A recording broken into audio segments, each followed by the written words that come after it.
comença Revolució amb Xavi Vicente. Bona tarda, bon dia, bon instant, sigui el que sigui en el que ens sintonitzeu. Això és Revolució, un espai radiofònic de Ràdio Cabrera de Mar, amb el propòsit, com bé sabeu, de compartir idees, pensaments, maneres de viure, opinions i projectes que d'una manera o altra a tots ens poden ajudar o beneficiar. Avui ens acompanya un amic del nostre espai, en Carme Tempa. Us recordo que ell és monjo budista a la tradició tibetana des de fa 18 anys. Col·labora en diversos centres budistes d'Espanya i és formador al voluntariat per a acompanyament a la mort. Avui, amb el Carme Tempa, que abans de res el vull saludar. Hola, Carme Tempa, buenas tardes, bienvenido otra vez a tu casa. Muchísimas gracias. Y tal como dices, como un amigo que vuelve a casa, me siento muy cómodo y agradecido también por esta nueva invitación. Pues un placer tenerte aquí con nosotros. Hoy me gustaría charlar contigo a raíz de... Yo este verano he tenido la suerte o la oportunidad de hacer un viaje a India, al norte de India, donde todavía, a pesar de todos esos factores sociopolíticos que está viviendo esa zona de Tíbet y de India, todavía existe una fuerte tradición budista. Todos sabéis que en India hay como 3 religiones fundamentales y una de ellas es el budismo, que se da más en la zona del norte de India. Y visto ese espectáculo, ¿no?, por decirlo de alguna manera, o esa manera de vivir el budismo in situ, en el lugar donde se dio a conocer por primera vez el budismo, me sorprendió o me llamó la atención la manera en la que aquí en España vivimos o conocemos el budismo, ¿no? Aquí tal vez lo conocemos más como una filosofía, como un planteamiento de ideas que nos pueden parecer más o menos correctas o más o menos acertadas, pero me llamó la atención que en esa zona se vive el budismo con una fuerte devoción. Es decir, no sería capaz de decir que hay una diferencia grande entre cómo se vive el budismo en India, al menos lo que yo conocí, y cómo se vive el cristianismo o el cristianismo en España o en Europa, ¿no? Entonces, si te parece, porque sé que eres una persona que lleva muchos proyectos y lleva muchas cosas adelante, creo que podemos conocer tu opinión. No sin antes, me gustaría presentar a todos nuestros oyentes y nuestros amigos un proyecto muy bonito, que considero que es hermoso realmente, en el que andas metido actualmente, y que me gustaría que nos lo presentaras, ¿no?, porque creo que vale la pena, ¿no?, que todo el mundo lo pueda conocer, colaborar contigo o en la medida que pueda, o tal vez solo escucharte, pero bueno, ya solo escucharte creo que vale la pena. Así que si te apetece, nos hablas de este proyecto tuyo que se llama Creciendo en Nepal, a través de otro proyecto que se llama Bienvenido a tu mente. Entonces, cuéntanos un poquito. Estupendo, muchas gracias. Creciendo en Nepal es un proyecto que puse en marcha desde el año 2014, aunque en realidad comenzó antes, cuando te preguntas qué más puedo hacer, cuando te encuentras que tu corazón te pregunta o que te asegura más que preguntarte, que te dice que hay algo más que puedes hacer. Tal vez el punto disparador es el pedido de una niña nepalí, de otros niños butaneses que piden auxilio económico para sus estudios. Entonces, desde el 2010, 11, de manera así muy modesta siempre y espontánea, fui ayudando en principio a unos pocos niños en Bután. Y luego se sumaron algunos más de Katmandú, de Nepal. Ya después empecé a sumar otras voluntades de apoyo desde aquí de España. Finalmente, pues inscribimos ya como una asociación, lo que habitualmente conocemos como una ONG, en el registro correspondiente, dentro de todos los requisitos legales que implica una asociación, una ONG. Y Creciendo Nepal fundamentalmente lo que hace es sostener a niños, niñas, hoy ya jóvenes y adolescentes, de aquellos primeros que comenzamos en el 2014, para que acaben sus estudios en Nepal. Es uno de los países más pobres, la educación pública es poca y deficiente, así que si deseamos que tengan una buena formación, pues se debe recurrir a la formación privada. Desde hace años, entonces, de una u otra manera estamos gestionando recursos para sostenerles a ellos económicamente. Estuvimos presentes en el terremoto y siempre como en una familia, alguien se enferma, alguien se interna de forma imprevista, alguien hay que operarlo, siempre algún extra pasa. Así que es bueno tener esos recursos para sostenerles económicamente. Y la intención es que tengan las mismas oportunidades que nuestros niños de crecer en nuestras ciudades, como creciendo en España, como creciendo en Cataluña, como creciendo en Argentina. Esto es crecer en Nepal, todo lo que implica la educación. Entre los recursos que he puesto en marcha desde hace 2 años, comencé un proyecto que se llama Bienvenido a tu mente.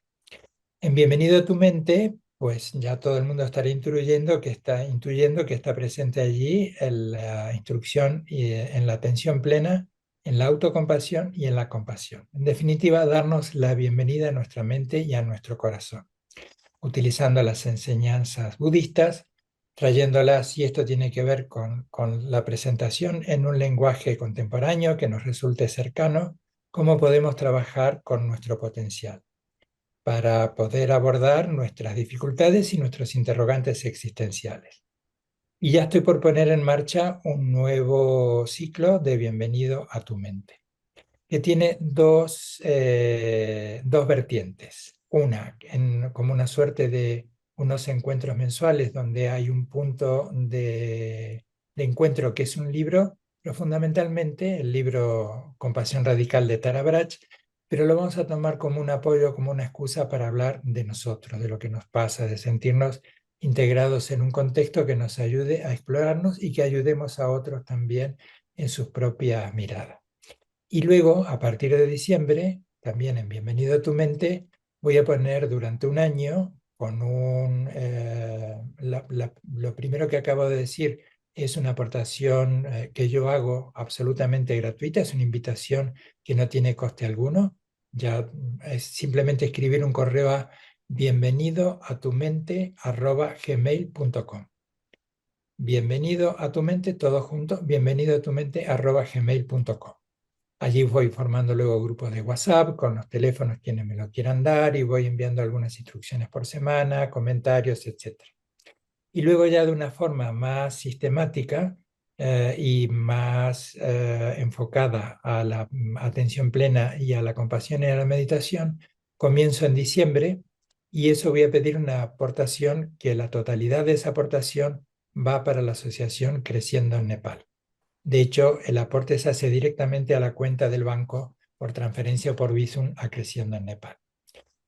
Si he dado muchos nombres, meses, ideas, es muy fácil. Escriban un correo a bienvenidoatumente@gmail.com y ya les informo más detenidamente. No te Y preocupes, muchísimas luego, gracias por darme este espacio y estoy descontando la ayuda y el interés de quienes nos estén escuchando. evidentemente. Bueno, a mí me ha parecido como una cosa suficientemente interesante como para todo aquel que pueda o quiera colaborar, pues digamos que se lleva el regalito de descubrirse o redescubrir ese espacio de la mente que muchas veces tenemos un poco dormido. Luego, a nuestros amigos ya os digo que al final del vídeo pondremos todas estas direcciones donde podéis localizar a Karma Tempa y a todas sus actividades, etcétera, etcétera, con lo cual no hace falta que salgáis corriendo a buscar un bolígrafo ahora. Lo tendréis apuntado para tantas veces que queráis. Si te parece, eh, has dicho un par de palabras que a mí me gustan mucho y tal vez podrían servir como un poco de hilo, no sé si de hilo conductor o como de mecha de despegue a este, bueno, charla entre amigos que tenemos entre tú y yo hoy, además de nuestros amigos que nos oyen evidentemente en unos días. Has hablado de la mente y el corazón. Eh, precisamente, eh, y no sé, dime si me equivoco o simplemente es simplemente una apreciación mía. En Occidente, ¿no? Hablábamos de la diferencia que puede haber entre el budismo, entre el Occidente y el Oriente. Eh, a mí me da la impresión de que Occidente es un mundo como mucho más mental, ¿no? Yo necesito tener los cálculos, necesito saber, necesito, digamos que tener todos unos constructos mentales y si esos constructos mentales me llevan a otro sitio, pues bueno, tal vez pasaré, ¿no? Y en cambio, en Oriente parece como que se vive más desde ese corazón, ¿no? Desde ese, bueno, pues ya que esto es lo que hay, vivámoslo, ¿no? Y me ha gustado esta amalgama, ¿no? Que parece que quieras hacer tú entre mente y corazón, porque tal vez es esa amalgama entre Oriente y Occidente que proponíamos al principio, o simplemente se me ha ido la mente a otro sitio. Pues lo que señalas es así, vamos a explorarlo juntos. Genial. Y primero, bueno, pues una advertencia a navegantes. Vamos a hablar en un contexto que está limitado por el tiempo, en una conversación pues muy cercana, amistosa, que no tiene un matiz académico, sino una conversación Evidentemente, entre amigos. eso es. Entonces vamos a utilizar algunas figuras o algunas definiciones que pueden parecer, que sin duda van a restringir la riqueza que tiene si tuviésemos más tiempo y estuviésemos haciendo un abordaje que vaya más allá de lo esquemático. Ujú. Es como para decir esquemas. Podríamos decir, insisto, esquemáticamente con lo arbitrario que puede hacer esto, pero a manera de ilustrar en nuestra conversación, que Oriente durante muchos siglos se ha dedicado a la experiencia subjetiva y que Occidente durante muchos siglos se ha dedicado a la experiencia objetiva. Ujú. Insisto, esto es una simple clasificación Sí, ad yo hoc, insisto ¿sí? en este matiz tuyo, ¿no? No Es, saquemos esto de contexto ni eso, queramos simplemente, Karma Tempa y yo, que somos amigos, charlamos un rato tomando un café en la distancia, pero un café. eso es. Entonces, en esta presentación tan esquemática y tan pequeña, pues vamos a abordar Oriente. Hay una palabra sánscrita que en el budismo la utilizamos mucho, que es bodhicitta. Y podríamos decir que es esa unión de cuerpo y mente. En el budismo y en las tradiciones no dualistas, en el pensamiento oriental, pues no se entiende que haya una diferenciación no hay una diferencia entre el pensamiento y el corazón. Esto tampoco implica que sea una única mancha con un único color, o una mancha con un único color, ¿sí? Vamos a recordar siempre que estamos dando así pinceladas de trazo muy gordo. Y eso es lo que de Oriente ha dejado un legado extraordinario en la observación introspectiva, en el mundo intrapersonal. Observando el mundo emocional, el mundo racional, el mundo lógico, cómo formamos el pensamiento, cómo construimos nuestra realidad, cuáles son los elementos que se filtran y que distorsionan en esos mapas mentales, hoy diríamos en términos contemporáneos, cómo vamos creando nuestra realidad. Es una observación constante al experimentador y a la experiencia de quien lo está experimentando. Occidente no quiere decir que no haya estado esto presente. Honremos a la rica tradición del pensamiento helénico, de la ilustración, el romanticismo, pero yendo a estos trazos de pincelada gorda, seguimos todavía, estamos dejando atrás algo que ha estado muy presente en nuestra cultura occidental, que es, por un lado, el cerebrocentrismo y por el otro lado, la idea de pensamiento. Vamos a recurrir al bueno de Descartes, que tanto nos ayuda para definir, Para insisto, pensar, ¿no? Para viejo pensar. de forma muy pobre, pero este punto que ha estado presente en Occidente siempre es pienso, luego existo. Hay allí en esta frase, que es algo más que anecdótico, toda una concepción de estar en el mundo, en el que se le atribuye al pensamiento un orden tal y una categoría tal que podríamos decir, sin duda todo esto es mucho más rico, que si no estoy pensando no estoy existiendo. ¿Sí? Pero sin duda, como todo va evolucionando, pues Oriente se ha ido enriqueciendo también del pensamiento occidental. De hecho, hoy India es uno de los pioneros en inteligencia artificial, ¿m? Y ya ha puesto a un bajo costo, un low cost, de un satélite orbitando en la Luna hace pocas semanas y han podido asentarse en la Luna. Y Occidente, pues también en esta imbricación, en este intercambio, está incorporando este otro elemento más sensible. De hecho, hablando ya también en esta unión entre Oriente y Occidente, pues desde hace algunos años ya está tomando más vigencia la idea de las ciencias contemplativas, de la neurociencia contemplativa, la psicoterapia contemplativa, y en esto el budismo en todas sus escuelas, pero tal vez el budismo tibetano, por influencia y por impulso del Dalai Lama, ha formalizado y ha establecido un vínculo muy cercano entre las ciencias contemporáneas y su propia ciencia de la mente. Lo podemos hablar más adelante. De tal manera que hoy, o ya desde hace tiempo, más allá de una conversación que pone en tonos muy como blanco y negro, Oriente-Occidente, pues ambas tradiciones nos estamos enriqueciendo mutuamente. Y vamos a reconocer que todo el legado extraordinario que ha dejado Occidente, del que estamos disfrutando en los adelantos científicos. Y además que nosotros estamos permeados, hablamos de la Ilustración, estamos mucho más permeados por la revolución luterana de lo que imaginamos. Romanticismo, bueno, pues hay tantísimos elementos que nos han ido conformando por el mero hecho de haber nacido en Occidente.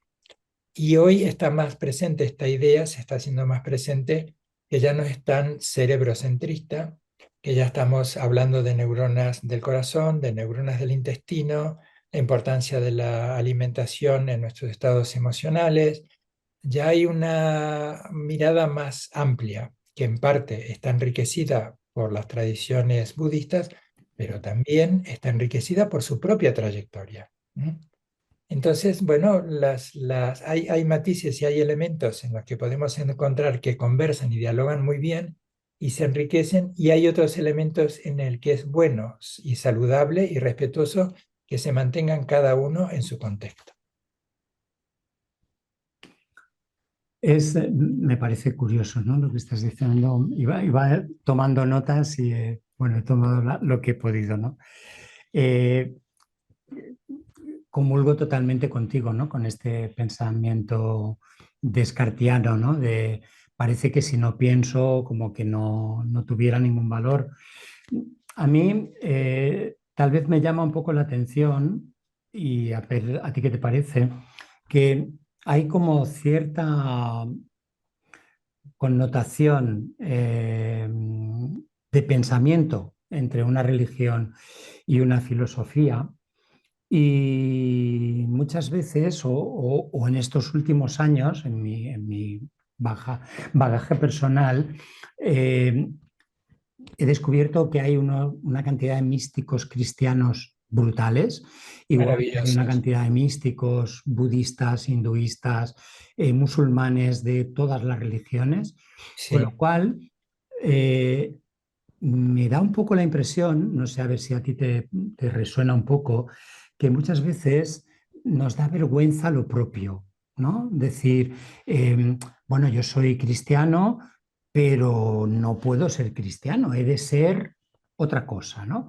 Ujú. Y en ese escape de reconocer nuestra propia riqueza, ¿no? Como tú estabas diciendo, eh, encontramos la filosofía como una manera de no casarnos con algo que realmente podíamos tener un compromiso importante, ¿no? Yo creo que toda religión o toda filosofía que te sirve a ti como camino de vida, no como una idea para dialogar tomando café como nosotros, sino que realmente te sirve como camino de vida, exige un cierto compromiso. Tú, por ejemplo, has tomado unos votos monásticos porque para ti tu filosofía o tu manera de vida son suficientemente importantes como para tomarlos, ¿no? Yo me puedo casar con una señora o con un señor porque considero que nuestra relación le voy a dar cierto compromiso y con ese matiz, ¿no? Porque a veces el compromiso es una palabra que nos asusta un poco, sino si esto es suficientemente importante para mí, ¿por qué no me voy a comprometer? ¿No? Y me da la impresión de que la filosofía es como ese medio camino de no compromiso, ¿no? Que, bueno, yo en la filosofía en cualquier momento la suelto y cojo Platón, si no me gusta Descartes, y si no, pues tengo ahí a Kant o tengo a tantísimos pensadores, ¿no? ¿Crees que nos da miedo el compromiso? Sí. Muy buena No respuesta, solo, ya no, me no solo callo. miedo, perdón. No, no, no, que me has dado una respuesta contundente. Ya nada más que decir. Yo creo que sí, y podemos tomarlo en sentido poético, Mm, metafórico, ¿sí? Que nos da miedo, nos da pereza, porque sabemos que eso nos interpela, que ujú, eso nos cuestiona. Entonces, ya no recuerdo si era nuestra conversación previa a nuestro diálogo que estamos manteniendo ahora o era ya cuando estamos grabándolo, que hablabas de la devoción que habías ujú. visto en la DAC. Sí. Pues la devoción la podemos traer porque está presente en sí misma desde el comienzo en las tradiciones orientales, la devoción que es un camino en el que nos vamos apoyando, en principio tal vez en un maestro, en una tradición, pero que no implica esa devoción tonta, ñoña, en la que hay una anulación de tu individualidad, de tu personalidad, sino que son escalones hasta encontrarte contigo mismo. Que la auténtica devoción es la que se despliega cuando realmente llegas a ti y confías en ti, y esa confianza no está en relación a ningún logro. Esa confianza, esa devoción a tus cualidades últimas, podemos llamarle alma, espíritu, corazón sensible, bodhicitta, energía, como le querramos llamar, ¿sí? A eso que nos habita, Ujú, pues nos hace expresarnos en este terreno de lo material, pero que está aquí presente. La auténtica devoción es una confianza en nuestras cualidades mayores por sí misma, que no necesita esa confianza que se ve robustecida o empobrecida en dependencia de un logro. He obtenido una carrera, un ascenso, un coche, una casa o el elogio de mi vecina por mis plantas en el balcón. Es una confianza en sí misma que no necesita de ningún apoyo, solo necesita que la reconozcas. Y eso implica, y allí el término, la idea de relacionarnos con nuestro miedo, con nuestra pereza, implica observarnos muy crudamente a nosotros. Y ese es el punto maravilloso que tiene la compasión. Hoy que está tan presente la autocompasión, que a veces se distorsiona hacia la autocomplacencia, la autocompasión es una mirada muy cruda hacia nosotros mismos. la mirada compasiva hacia nosotros implica que aquellas distorsiones emocionales, afectivas, nuestros hábitos que tienden a dañarnos a nosotros mismos y dañar a los demás, van a quedar expuestos y van a quedar en evidencia.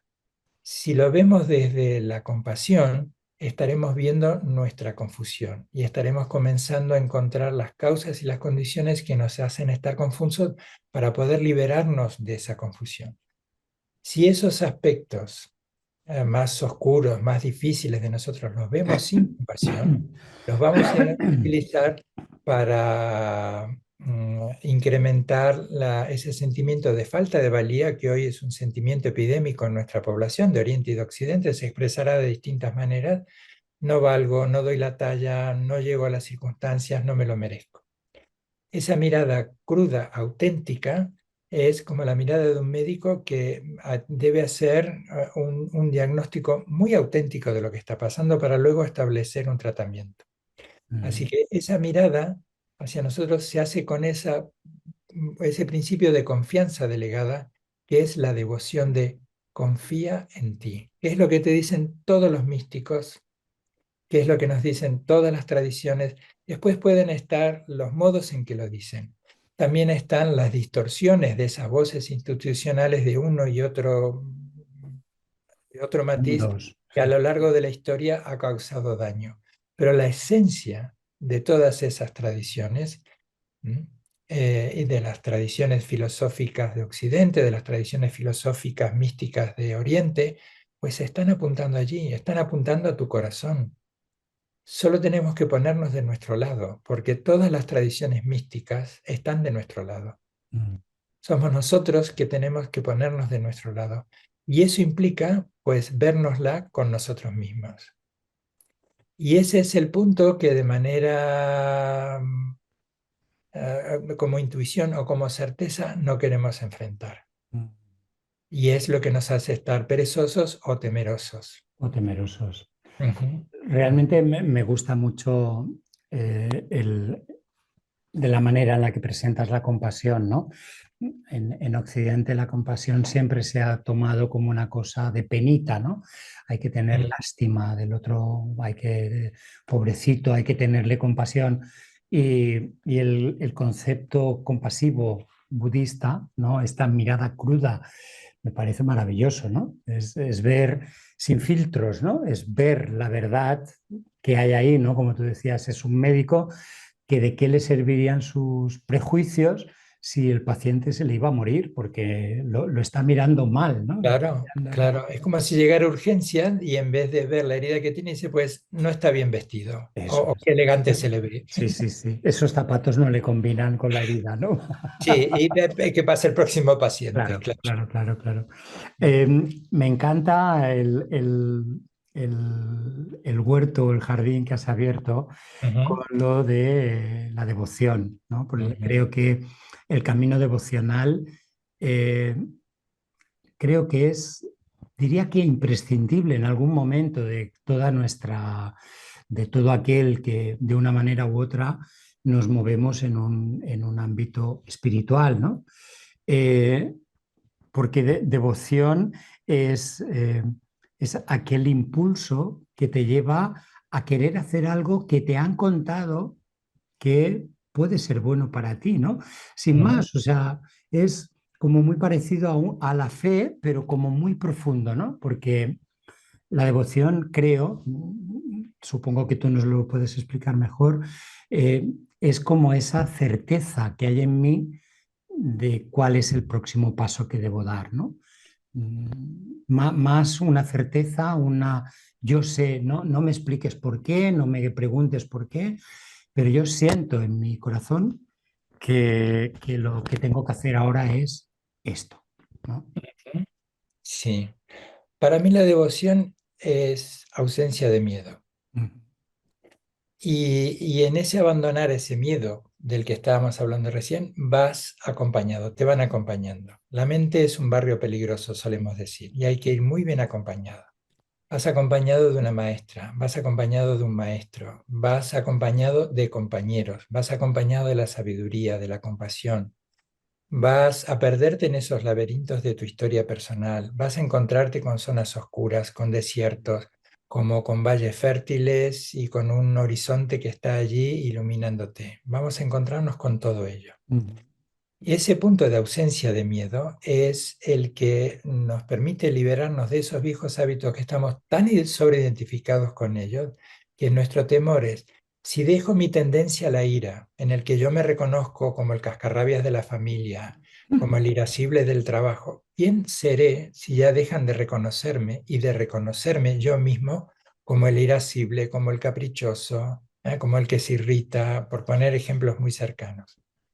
¿Qué será de mí si no ¿Qué será de soy mí? ¿Quién soy esto? yo? Eso es lo que nos da miedo. Por eso Cierto. también hay que ir con cautela Sí. en las meditaciones deconstructivas, Mm. cuando se trabaja con la construcción y la deconstrucción del yo, porque puede desatarse incluso procesos de pánico, ¿ah? De estar, Totalmente de acuerdo. Sí. te han sacado todas tus referencias, todos tus espejos. Me miraba en el espejo de los distintos roles que voy teniendo. Y ahora no Ujú. estoy con ningún rol. ¿Quién soy Claro. cuando no estoy haciendo? Ahora simplemente voy a estar siendo.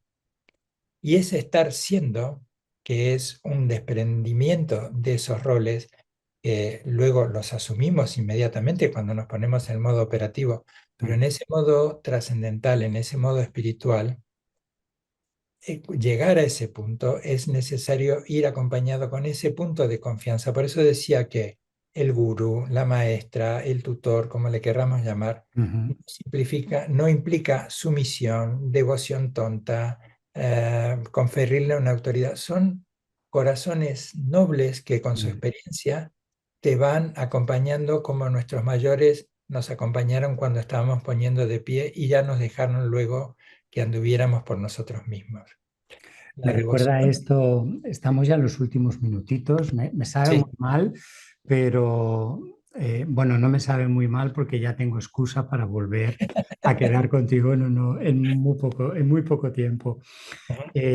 Recordaba, hablaba con unos amigos sobre la confianza y la autoridad, ¿no? De esta autoridad que tiene el maestro, ¿no? No porque sea mejor que tú, sino porque ya ha recorrido ese camino antes que tú, con lo cual tiene esa autoridad que, que, que nos hace confiar, ¿no? Y le contaba a unos amigos precisamente hace muchos años en un viaje que hicimos con unos amigos a Marruecos y estábamos andando por el Atlas, ¿no? Una zona de montaña preciosa, pero difícil y compleja si no lo conoces, ¿no? Y entonces estábamos en un refugio intentando decidir si seguíamos, si nos quedábamos allí a dormir, si andábamos un par de horas más o no. Y yo decía, yo no tengo ni idea. Tú, Marcos, que ya has estado aquí, que era el amigo como el guía que nos acompañaba, ¿no? Que además él es eh, topógrafo, interpreta los mapas a la perfección.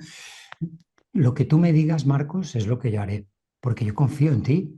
Yo sé que tú no me vas a engañar y si la cagamos, va a ser un error que podemos asumir entre todos, ¿no? Evidentemente, pero creo que ese punto, ¿no? Que nos estabas comentando de confianza, ¿no? De confío, me dejo en ti, como cuando papá me daba la manita para enseñarme a andar, y eso no quiere decir que mi padre me desautorizara a mí, sino que me decía, ven, mi amor, que yo te puedo acompañar hasta que tú sepas andar solo, ¿no? Creo que es maravilloso la manera de describir a ese gurú, a ese maestro o a ese acompañante de esa Sí. manera, ¿no? Te dejo despedir el programa, Karma Tempa, lo que te Bien. apetezca. Si nos quieres hablar un minuto sobre esa compasión, sobre esa devoción, sobre tu proyecto en Nepal, te escucho como maestro. Confío en ti. Como amigo, muchas Y gracias. como amigo Bueno, también, por supuesto. sí, sí. Voy a insistir en esto, en que confía en ti. Y dicho esto, ya no solo a ti, sino a quien nos esté escuchando y quien nos esté viendo. Ujú. Confía en ti. Da un paso más en confiar en ti como albañil, en confiar en ti como médica, en confiar en ti en un rol de los que a diario estás acometiendo. Confía en ti sin más, porque ya eres lo que quieres ser. Ese es el punto mayor, que es, parafraseando un poco a Pablo Dors, también es como un peregrino que en un punto se da cuenta que ese lugar sagrado que está buscando no está en otro sitio más que en él mismo, que en ella misma, y se detiene y regresa a casa. Que todo ese recorrido le ha servido, como dice el Tao Te Ching, que a fuerza de alejarnos nos acercamos, ¿sí? para llegar a nosotros. Y resumiendo con esta idea de la maestra, del maestro, del tutor, son espejos que se ponen delante nuestro con su manera de estar, de ser, de hacer, de comportarse, para que nos veamos a nosotros mismos. Esa es la intención mayor, o la única intención, de todo maestro, de toda maestra, de todo gurú, de todo tutor, que te encuentres a ti mismo. Nada más que decir. Gracias, muchas gracias, Carvatempa, por tu También a ti, tiempo, por tu sabiduría, por compartir con nosotros tu amistad y tu persona. lo Así disfruto que mucho. gracias también por dejar tantos temas en el tintero que vamos a aprovechar para volver a llamarte y decirte, oye, ¿cómo Encantado. tenemos este próximo tal? Hasta que un día descubras que voy planteando todo esto no solo por la verborragia, sino también como Hansel y Gretel, que voy dejando pequeñas, Hay pequeñas, pequeñas pequeñas piedrecitas, ¿no? para que me sigas y me vuelvas a invitar. Sí. Perfecto, pues cuento con ellas, recojo tus piedrecitas. Gracias. Ok. Amics, ho hem de deixar aquí per avui, i no sense una altra vegada tornar a agrair al nostre amic Carme Tempa la seva presència, agrair-vos profundament a vosaltres la vostra presència, perquè, com sempre us dic, sense vosaltres aquest espai no tindria cap sentit. Us encomanem a seguir-nos a les xarxes socials, a escriure'ns un mail al nostre mail reevolució.radiocabrera@gmail.com, on ens podeu fer arribar propostes de gent que us agradaria que entrevistéssim, de comentaris de les coses que ens expliquen els nostres convidats i aconseguim entre tots que aquest espai sigui un espai comú de compartir, que és, com sempre hem dit, la finalitat del nostre espai. Així és que us esperem la propera setmana aquí a Ràdio Cabrera, a Reevolució. Gràcies.